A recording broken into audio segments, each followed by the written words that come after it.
দোকানে চা খেতো আর কি। ওর দোকান বন্ধের পর থেকে আমার দোকানে কেউ চা খায় না, শুধু ওর দোকানে পিঠা খাইতে যায়।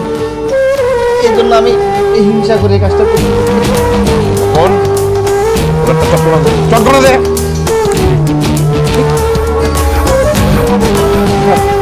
স্যার আমার এবারের মতো ছেড়ে দিন স্যার, এরপর থেকে এরকম কাজ করবো না।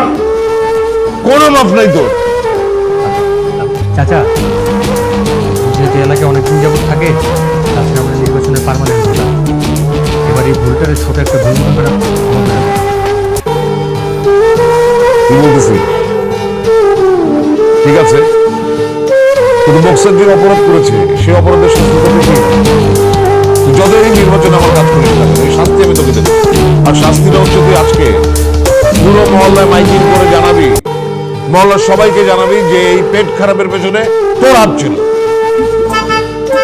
আর সেটা শুনে কেউ যদি তোকে চড় মারতে যায়